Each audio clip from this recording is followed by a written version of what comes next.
வணக்கம் மக்களே. இப்போ நம்ம அரமகன் மேக்கிங் ஷார்ட் ஃபிலிமில் என்ன பார்க்க போகிறோன்னா, மேலேருந்து அரமகன் ஜம்ப் பண்ணி உள்ளே வர மாதிரி ஒரு சீனு. ஐயோ, இதெல்லாம் முடியாது. முடியும், அதுக்கு கொஞ்சம் ப்ராக்டிஸ் வேணும், டைம் வேணும். அதனால இந்த ரிஸ்க் எடுக்க வேணாம். சப்போஸ் இந்த ஷீட்ல வந்து கிழிச்சுக்கிட்டுனா தையல் போடுற மாதிரி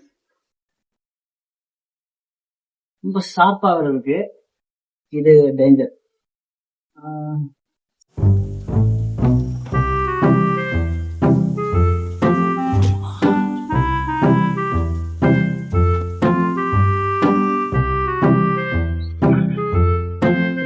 ஓகே, இது கரெக்டா இருக்கும்.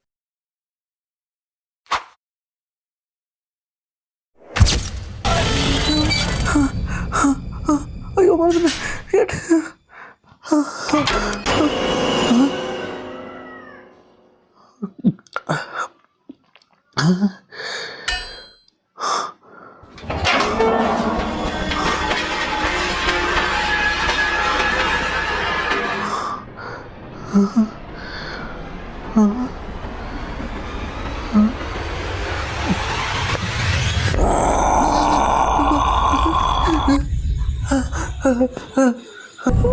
இந்த அரமகன் ஷார்ட் ஃபிலிமை இது வரைக்கும் யாராவது பார்க்க வந்தீங்கன்னா நம்ம சேனலை சப்ஸ்கிரைப் பண்ணிட்டு கீழே டிஸ்கிரிப்ஷனில் லிங்க் கொடுத்துருக்கேன், கிளிக் பண்ணி பாருங்கள். தேங்க்யூ.